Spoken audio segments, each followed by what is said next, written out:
La situation s'envenime en Irak face à l'avancée des djihadistes. Le pouvoir à Bagdad réclame des frappes aériennes américaines contre les insurgés. Axel de Tarlé, pourtant sur le plan économique, il y a quelque chose de très curieux, c'est qu'on ne constate aucune envolée des cours du pétrole. Comment on explique ça ? Alors effectivement, c'est très curieux parce qu'en général, tout bruit de botte dans cette région du Golfe fait instantanément s'envoler les cours du pétrole qui se répercutent ensuite sur les prix à la pompe.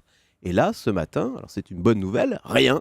Malgré cette demande de frappe américaine, les Américains qui ont déjà dépêché des navires de guerre dans la région, eh bien les cours du pétrole ne bougent pas, on reste à $114 le baril. Et pourtant l'Irak produit beaucoup de pétrole, non ? Alors oui, effectivement, c'est devenu le deuxième pays producteur de l'OPEP, 3,5 millions de barils par jour, c'est 2 fois la consommation de la France. Donc oui, c'est un acteur très important dont la production est clairement menacée par les djihadistes. Je précise que les grandes compagnies, BP, ExxonMobil, ont commencé à évacuer leur personnel d'Irak. Alors pardon, mais je ne comprends pas pourquoi les cours du pétrole ne bougent pas du coup. Eh bien, la psychologie sur les marchés pétroliers a totalement changé. On est passé d'un scénario de pénurie à un scénario d'abondance mondiale, et ce, depuis que les Américains se sont mis à exploiter le gaz et surtout le pétrole de schiste en quantité industrielle. Rendez-vous compte, la production américaine de pétrole est 3 fois supérieure à celle de l'Irak.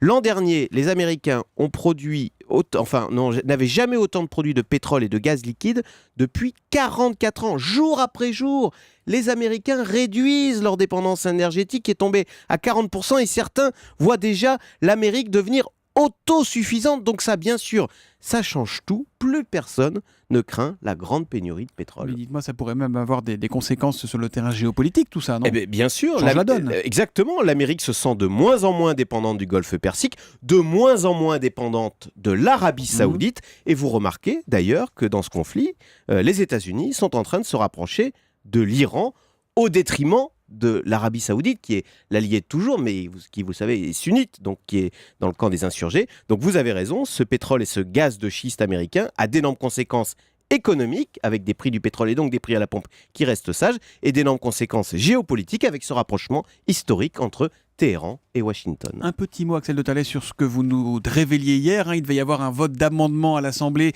pour calmer la gauche et la CGT et entraîner une sortie du conflit SNCF. Pour l'instant, Michel Grossurd le disait, tout se passe exactement comme vous nous l'aviez annoncé. Les amendements sont votés. On verra si ça va jusqu'au bout de votre scénario et si la grève prend fin tout à l'heure. On croise les doigts. Merci Axel de Tarlé. Le Zoom Éco tous les matins à 7h10 sur Europe 1.